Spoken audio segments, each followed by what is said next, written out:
Bonjour à toutes et à tous, bienvenue sur la chaîne. Aujourd'hui, j'ai envie de me refaire Le Vieux Fusil. Alors, Le Vieux Fusil, pour moi, c'est quoi?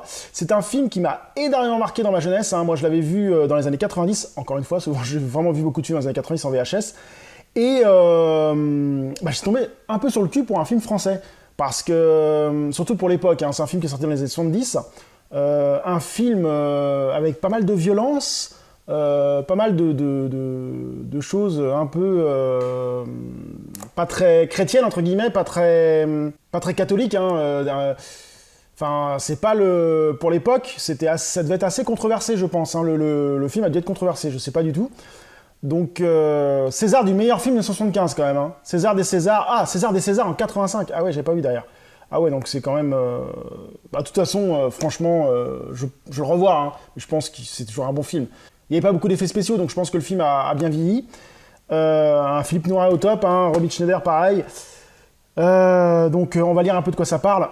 1944. Afin d'éviter à sa famille les tourmentes de la guerre, Julien l'a installé à la campagne, dans un vieux château qu'il possède. Mais l'armée allemande est en déroute, et certains soldats n'ayant plus rien à perdre se livrent aux pires extractions. Je vais pas continuer à lire parce que ça spoil pas mal quand même, surtout si vous ne l'avez pas vu.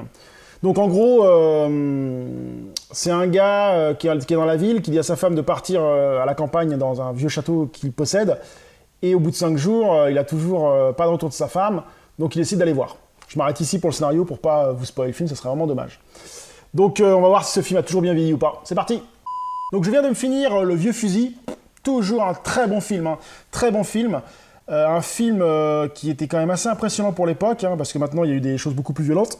Mais quand même, à l'époque, en 75, en France surtout, en France, c'était plutôt des films un peu comédie. Il n'y avait pas beaucoup de films aussi noirs, parce que ce film est très noir, il faut être honnête. J'ai passé un super moment à le revoir, toujours au top, les acteurs jouent trop bien, la mise en scène est excellente. À un certain moment, sans spoiler, il y a des systèmes de flashback qui reviennent à la mémoire du héros, et c'est vraiment bien fait, avec toute une évolution du flashback justement, qui amène jusqu'au final. Ah non, c'est vraiment bien réalisé, assez réaliste en plus, il y a certaines scènes assez violentes qui sont bien réalistes. Non, franchement, ce film est incontournable pour moi. Si vous aimez les films français, ne passez pas à côté de ce film. Le Vieux Fusil est un très bon film. Si vous n'aimez pas les films français, tentez-le, franchement, tentez-le. C'est un film qui montre les horreurs de la guerre, qui montre la connerie humaine, et waouh, c'est le cas de le dire, waouh. C'est un film, j'ai encore pris une claque pour le revoir. Donc oui, ce film est un très bon film et je vous le conseille. Sur ce, je vous dis à très bientôt sur la chaîne. Salut!